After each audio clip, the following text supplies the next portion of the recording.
तो आज आरओ के लिए करंट अफेयर डिस्कस करेंगे। ये घटनाचक्र की पॉइंटर है जो 30 सितंबर तक है। ठीक है ना। तो आपका सितंबर मंथ तक का कंप्लीट हो जाएगा। तो सबसे पहले हम स्टार्ट करते हैं पेज नंबर 1 से। ड्रग्स एवं वसूली के खिलाफ लड़ने के लिए किस राज्य की पुलिस ने कोई ऐप लॉन्च किया है? ठीक है। तो इसका नाम है नागालैंड पुलिस। ठीक है ना। और ऐसे के क्वेश्चन बहुत देखने को मिल जाते हैं कि कौन सी पुलिस है, उसका ऐप का नाम क्या है। तो नागालैंड पुलिस है। और जो ऐप का नाम है वो क्या है? Movement against drugs and extortion in Nagaland. ठीक है। और नागालैंड की राजधानी क्या होती है? कोहिमा होती है। ठीक है ना। अगला पॉइंट देखिए। हरित क्रांति के जनक के रूप में प्रख्यात किस कृषि वैज्ञानिक को 58वें वर्षीय आयु में निधन हो गया? इनका नाम है MS स्वामीनाथन। क्या नाम है? MS स्वामीनाथन। ठीक है ना। ये बहुत इंपॉर्टेंट है, इसको बहुत ध्यान रखेंगे। और प्रथम वैश्विक हल्दी सम्मेलन 2023 का आयोजन किया गया। कहाँ किया गया है? मुंबई में। क्या है? हल्दी सम्मेलन। ठीक है ना। और कॉफ़ी सम्मेलन कहाँ किया गया है? बंगलुरु में। कहाँ पे? बंगलुरु में। पहला कॉफ़ी एशिया में पहला आयोजन हुआ है बंगलुरु में। और ये 5वां संस्करण था। ठीक है ना। कौन सा था? 5th नंबर का था। इसका आयोजन किसके द्वारा किया जाता है? तो अंतर्राष्ट्रीय कॉफ़ी संगठन और भारतीय कॉफ़ी बोर्ड। इस सम्मेलन के जो ब्रांड एम्बेसडर हैं वो टेनिस खिलाड़ी हैं, उनका नाम है रोहित बोपन्ना। और इसकी थीम क्या थी? सर्कुलर अर्थव्यवस्था और पुनर्योजित कृषि के माध्यम से स्थिरता। ठीक है। एक बार रिवीजन कर लेते हैं फिर से। कौन सा ऐप लॉन्च किया है नागालैंड पुलिस ने? Movement against drugs and extortion. ठीक है। और नागालैंड की राजधानी क्या है? कोहिमा है। ठीक है। हरित क्रांति के जनक थे, उनका नाम था MS स्वामीनाथन। उनकी 98 वर्ष में मृत्यु हो गई है।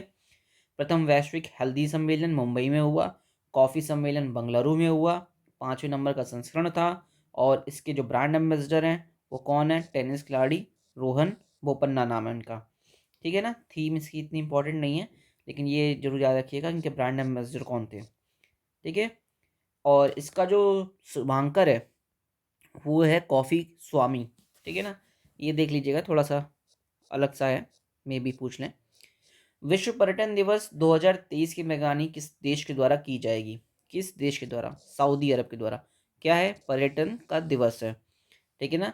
विश्व पर्यटन दिवस कब मनाया जाता है? 27 सितंबर को मनाया जाता है। और पर्यटन, इसकी थीम क्या है? पर्यटन और हरित निवेश। क्या?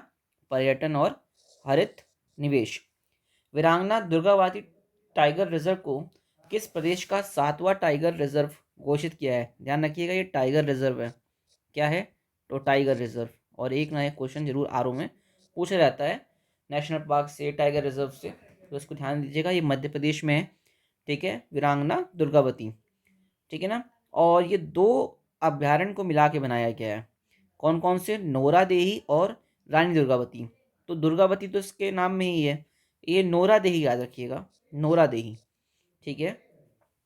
World leader for piece and security award 2023 के लिए किसे चुना गया है? माता अमृता नंदमयी देवी को। क्या नाम है इनका? माता अमृता नंदमयी देवी, वर्ल्ड लीडर फॉर पीस। इनको और किस अन्य नाम से जाना जाता है? इनका अन्य नाम है अम्मा। ठीक है, अम्मा। वर्ष 2024 के लिए किस भारतीय फिल्म को ऑस्कर के लिए भारत की आधिकारिक प्रविष्टि के रूप में चुना गया? 2018 एवरिन इज ए हीरो। इस फिल्म को किस श्रेणी में चुना गया?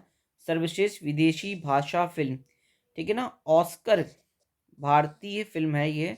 और किस में चुना गया है? ऑस्कर के लिए आधिकारिक प्रविष्टि के रूप में चुना गया है। ठीक है, इसको देखे रहिएगा। अगले पेज पे आते हैं। ये किस भाषा की फिल्म है? ये मलयालम भाषा की फिल्म है। ठीक है। इस फिल्म के निर्देशक कौन थे? निर्देशक मतलब डायरेक्टर जूथ एंथनी जोसेफ। एडीबी, एशियाई डेवलपमेंट बैंक ने किसे बाजार समाधान के उपाध्यक्ष के रूप में नियुक्त किया है? ये है भार्गव दास गुप्ता। ये अपॉइंटमेंट के रूप में बहुत अच्छा है। एडीबी, इसका कार्यकाल कितने वर्ष का होता है? तो 3 वर्ष का कार्यकाल होता है। ठीक है। वैश्विक नवाचार सूचकांक, ठीक है, 2023 के लिए किसके द्वारा जारी किया गया था? विश्व बौद्धिक संपदा संगठन के द्वारा नवाचार सूचकांक है। नवाचार मतलब इनोवेशन, ठीक है। और कितने देश शामिल हुए थे? 132 देश शामिल हुए। कौन सा संस्करण है? 16वां संस्करण है। शीर्ष में स्विट्जरलैंड है, ठीक है ना, जो टॉप है उसको आप याद रखिए। और भारत की उसमें आप रैंक याद रखिए। भारत की रैंक कितनी है? 40, ठीक है ना, इनोवेशन में, नवाचार सूचकांक, है ना, 40 में। और भारत का स्कोर कितना है? 38.1, ठीक है। वर्ल्ड यूनिवर्सिटी रैंकिंग 2024 किसके द्वारा जारी की गई थी? देखिए, ये है नवाचार, और नवाचार कोई भी नए नवाचार करना है ना, तो उसके लिए बौद्धिक संपदा, ठीक है ना, इसके याद रखिए कि बौद्धिक बौद्धिक संपदा की रिक्वायरमेंट पड़ेगी। लेकिन यूनिवर्सिटी रैंकिंग है, क्या है? यूनिवर्सिटी रैंकिंग, ये टाइम्स हायर एजुकेशन के द्वारा की गई, और इसमें 108 देशों ने भाग लिया। और कितने विश्वविद्यालय? 1904 विश्वविद्यालयों ने इसमें पार्टिसिपेशन किया है। प्रथम कौन आया है? ऑक्सफोर्ड विश्वविद्यालय, जो कि कहाँ है? यूके। और द्वितीय स्थान पर स्टैनफोर्ड विश्वविद्यालय, जो कि यूएसए में है। और तीसरे स्थान पे मैसाचुसेट यानी कि एमआईटी, आपका यूएसए में है। कितने भारतीय विश्वविद्यालय शामिल थे? 91 विश्वविद्यालय शामिल थे। रैंकिंग में शीर्ष भारतीय विश्वविद्यालय बंगलुरु का भारतीय विज्ञान संस्थान, ठीक है, बहुत इंपॉर्टेंट हो गया है, इसमें शीर्ष स्थान पर रहा। तो इसको अगर समअप करें तो इसमें क्या क्या मेन इंपॉर्टेंट पढ़ने के लिए है, तो यहाँ से है ये। तो इसमें तो आप पहले याद रखिएगा कि कौन जारी करता है? The Times Higher Education. जिनके पास टाइम हो, हायर कर सकें एजुकेशन को, वही तो यूनिवर्सिटी रैंकिंग को जारी करेंगे, टाइम्स हायर एजुकेशन को। और टॉप पे कौन है? ऑक्सफोर्ड में, ऑक्सफोर्ड टाइम टॉप पे है। सेकंड पे कौन है आपका? स्टैनफोर्ड यूनिवर्सिटी है, स्टैनफोर्ड। और थर्ड नंबर पे कौन है? एमआईटी है, ठीक है। भारत में कौन से है? भारतीय यानी कि इंडियन साइंस, आई और आईएससी, ठीक है ना। और अगला क्वेश्चन देखते हैं। India ageing report, India ageing किसके द्वारा जारी किया जाता है? ये जारी किया जाता है UNFPA भारत, संयुक्त राष्ट्र जनसंख्या कोष और international institute for population sciences. इस रिपोर्ट के अनुसार वर्ष 2050 तक भारत की बुजुर्ग आबादी कुल आबादी का 20.8% हो जाएगी, ठीक है। तो ये तो इतना इम्पोर्टेंट नहीं है किसके द्वारा जारी किया जाता है, लेकिन ये पूछ सकते हैं, एक स्टैटिक डाटा है, 20.8% तक आपका कुल आबादी का पहुंच जाएगा। भारत में पहली बार ग्रीन अमोनिया का आयात किस पत्तन के माध्यम से किया गया? पहली बार, ये फर्स्ट वाला है, अमोनिया का आयात कर रहे हैं, तो ये और इम्पोर्टेंट हो गया।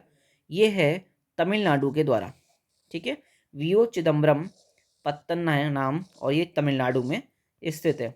ये आपका हो गया तमिलनाडु, ठीक है। यह आयात किस देश से किया गया है? मिस्र के द्वारा किया गया है। और किसके लिए किया है? तूतीकोरिन अल्कानी केमिकल एंड फर्टिलाइजर्स लिमिटेड के द्वारा किया गया है, ठीक है। तो इसमें क्या क्या रखना है? मिस्र से हम क्या कर रहे हैं? मिस्र से हम अमोनिया का क्या कर रहे हैं? आयात कर रहे हैं। और ये तमिलनाडु के वीओ नाम है, ठीक है ना, वीओ चिदम्बरनार, ठीक है ना, वीओ चिदम्बरनार पत्तन तमिलनाडु। किस ब्रिटिश प्रधानमंत्री के युद्ध कार्यकाल को लग्जरी होटल के रूप में लॉन्च किया गया है?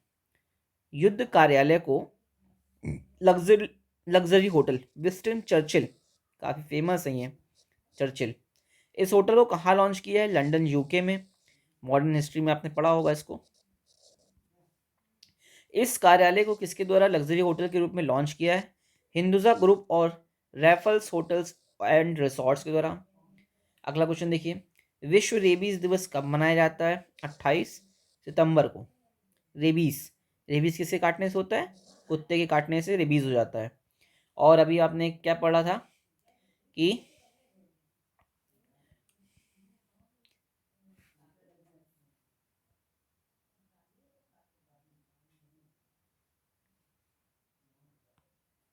चलिए देख के बताएंगे। रेबीज का 28 सितंबर को होता है। और all for one, one for all, ये इसकी थीम थी। इस वर्ष दिवस का कौन सा संस्करण है? 17 है। आप केवल रेवीज याद रखिए कि 28 सितंबर को होता है।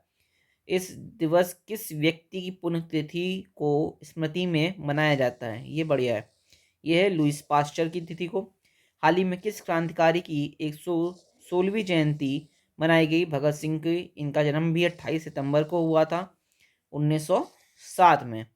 T20 इंटरनेशनल मैच में 300 से अधिक रन बनाने वाली विश्व की पहली टीम कौन सी बन गई? नेपाल। वाह। इस टीम ने किस टीम के खिलाफ ये उपलब्धि? मंगोलिया के खिलाफ। 100 सॉरी 13वां हिंद प्रशांत सेना प्रमुखों का सम्मेलन कहाँ आयोजित हुआ? ये हुआ नई दिल्ली में। सितंबर 2023 में चर्चा में रहा PT46 क्या है? एंजाइम है। किससे बने होते हैं? प्रोटीन से बने होते हैं। PT46 एंजाइम का उपयोग किस लिए किया जाता है? समुद्री और स्थलीय प्लास्टिक को नष्ट करने हेतु। PET का पूरा नाम क्या है? पॉलीथीन टेरेफ्थलेट नाम है इनका। तो एक टॉपिक ये खत्म हो गया आपका मासिक, जो संक्षिप्त मासिक संकलन होता है। ठीक है।